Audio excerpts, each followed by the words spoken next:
can get what you want, not by hoping, not by luck, by understanding a simple pattern most people miss. Today, I'll show you 3 barriers that stop most people and 3 practical things to do instead. By the end, you'll know exactly what to do next. Every day, we want things: a better job, closer friendships, less stress, more money, a healthier body. Those wants feel big because we confuse the thing with the reason we want it. That confusion is the fog. Let's clear it. There are 3 simple barriers between you and what you want. 1, you don't really know what you want. 2, you don't know how to get it. 3, you know the how, but you avoid the work. We'll unpack each with plain examples and exact steps you can use. Barrier 1, confusing vehicle and destination. For example, you want a bigger apartment because you think it will make you feel secure. But what you actually want is peace and space to think. The apartment is just a tool. If you chase the apartment without knowing the feeling, you might end up with more bills and the same stress. Barrier 2, the information gap. You want more money but don't know where extra money realistically comes from.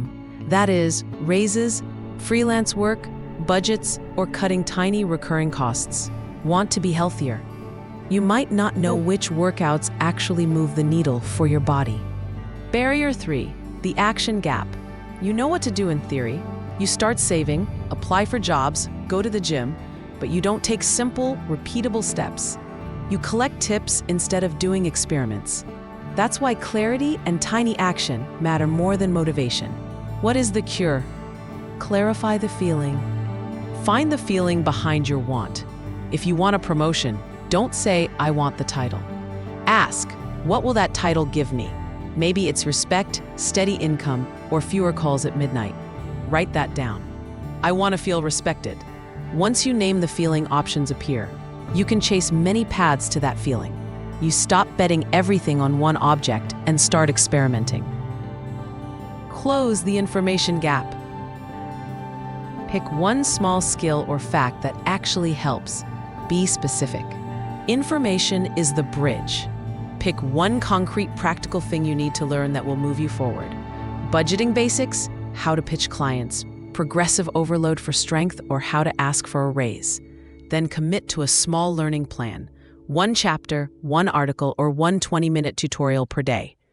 Real results come from specific knowledge used consistently. Turn knowledge into tiny experiments. Make one very small, clear action and try it a few times. Treat it like a short test. Don't aim for perfection, aim for information. Not vague goals, but tiny, repeatable experiments. If you want business income, email 1 prospective client today. If you want fitness, do a 10-minute movement routine for 7 days. If you want connection, say yes to 1 invite and practice listening. Treat each experiment as data.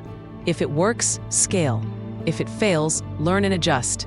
The key is consistency and feedback, not dramatic overnight change. These tiny tests give fast feedback. You stop guessing. You learn what actually moves the feeling you want. Small wins build confidence. Small failures teach exactly what to change next. When you name the feeling, learn one practical thing, and run a tiny test, you get clarity. Real examples I've seen. Someone who felt stuck at a job got clarity by asking for a 20-minute role review meeting. They left with a plan. A person wanting calmer mornings tried a 10-minute routine and said they felt less reactive at work. Not dramatic overnight miracles, just steady, measurable change. That's how progress stacks. So don't chase the thing. Name the feeling you actually want. Learn one specific, useful thing about getting it. Run a tiny test and use the result to adjust. That's the simple pattern that works. If this helped you, give it a like or share it with someone who needs permission to start small. And if you want more short, practical breakdowns like this, subscribe. I post clear tools, not noise. Start small, keep testing. You'll get there.